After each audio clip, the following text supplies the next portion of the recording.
Bonjour à tous et bienvenue sur la chaîne de la pharmacienne ivoirienne. Je suis Patricia Bonpin, la pharmacienne ivoirienne, et aujourd'hui on va parler d'un sujet super important pour toute personne qui vit avec une maladie rénale ou une insuffisance rénale chronique. On parle de 7 types de médicaments à surveiller auxquels il faut faire attention si on a ces conditions-là. Donc, protéger ses reins. Le but ici, c'est bien sûr de pas de vous inquiéter, mais de vous informer, de votre acteur ou actrice de votre santé, de vous aider à mieux comprendre comment fonctionnent ces traitements et comment protéger nos reins, parce que c'est tellement important.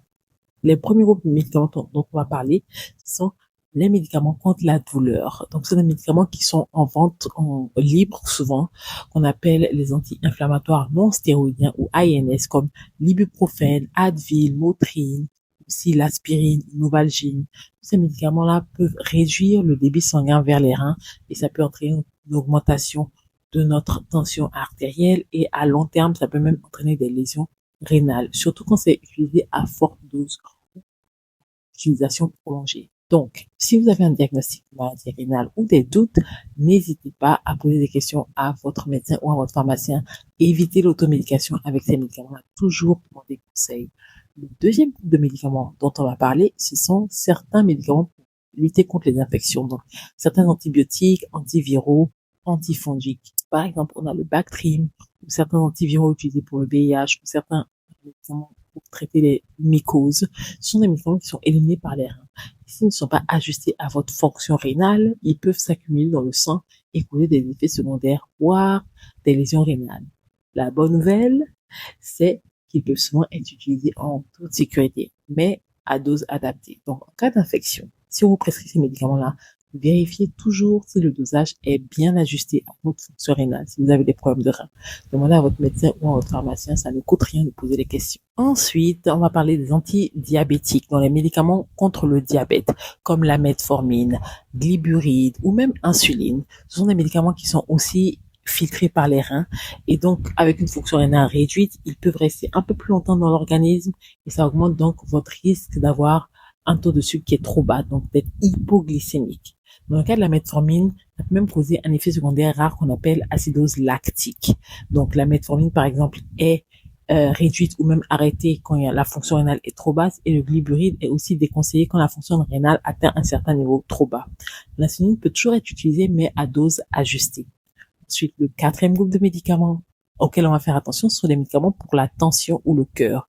Donc, les médicaments inhibiteurs d'enzymes de conversion ou antagonistes de récepteurs angiotensine et aussi les diurétiques comme le furosémide. Ce sont souvent des médicaments qu'on utilise en fait dans les maladies rénales, mais ça peut aussi entraîner des déséquilibres de certains électrolytes, notamment le potassium. Ça peut augmenter votre potassium et aussi des déséquilibres au niveau de l'eau. Donc, ça peut vous rendre déshydraté.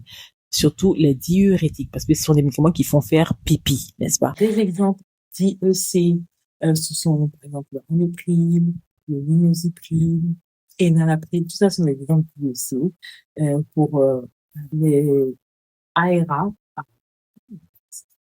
des exemples, ce sont le Losartan, le Valsartan, le Cladesartan, voilà. Tous ces médicaments, ce sont des médicaments qui sont utilisés pour la tension. Ça ne veut pas dire que ce sont des médicaments qui sont dangereux. Une fois de plus, au contraire, ils sont souvent utilisés pour protéger les reins, mais leur utilisation doit être bien surveillée. Donc, il faut faire des bilans de sanguin réguliers quand on prend ces médicaments-là pour vérifier que les électrolytes sont toujours au bon niveau, surtout si vous prenez plusieurs de ces médicaments-là. La cinquième classe de médicaments auxquels il faut faire attention, ce sont les anticoagulants. Ce sont des médicaments qu'on utilise pour fluidifier le sang, comme la warfarine, la pixaban, la bigatran, les varoxaban, qui sont nécessaires pour les personnes qui ont des troubles de cœur ou pour éviter les phlébites, donc les caillots dans les vaisseaux. Je vous donne donc le nom des molécules souvent ici parce que il y a tellement de marques de médicaments que c'est plus facile de parler des différentes molécules. Donc ces molécules d'anticoagulants sont aussi éliminées par les reins. Alors, si leur élimination est ralentie, le risque d'hémorragie, donc de saigner ou parce que le sang est fluidifié.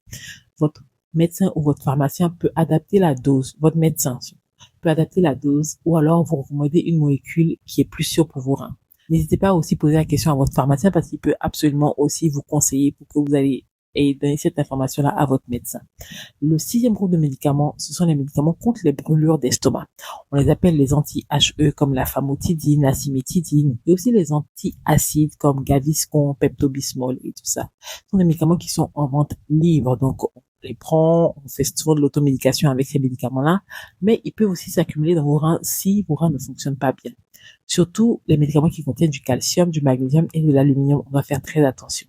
Donc, même pour les médicaments du quotidien, il faut toujours mieux demander conseil avant de les utiliser de manière prolongée si vous avez une maladie rénale. Enfin, le septième groupe, ce sont les inhibiteurs de la pompe à protons ou IPP.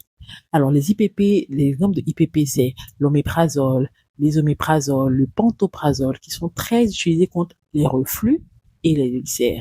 À court terme, ils sont vraiment bien tolérés.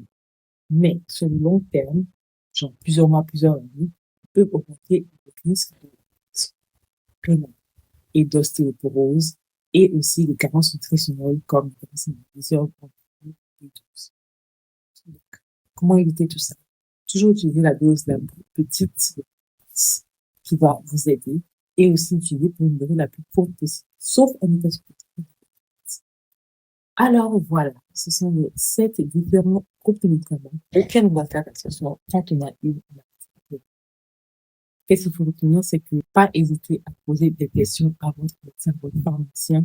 Vous n'êtes pas seul. N'hésitez donc pas à poser des questions à votre médecin traitant, à vos pharmaciens. Quand on vous prescrit quelque chose, n'hésitez pas à demander si la dose est adaptée à votre fonctionnement général. Toujours partager avec vos professionnels de santé aussi avec certaines conditions comme le problème de rein, parce que comme ça, il peut savoir comment doser certains médicaments. Alors, j'espère que cette vidéo, n'hésitez pas à vous abonner, à liker et à partager. Surtout, prenez soin de vous et de vos reins.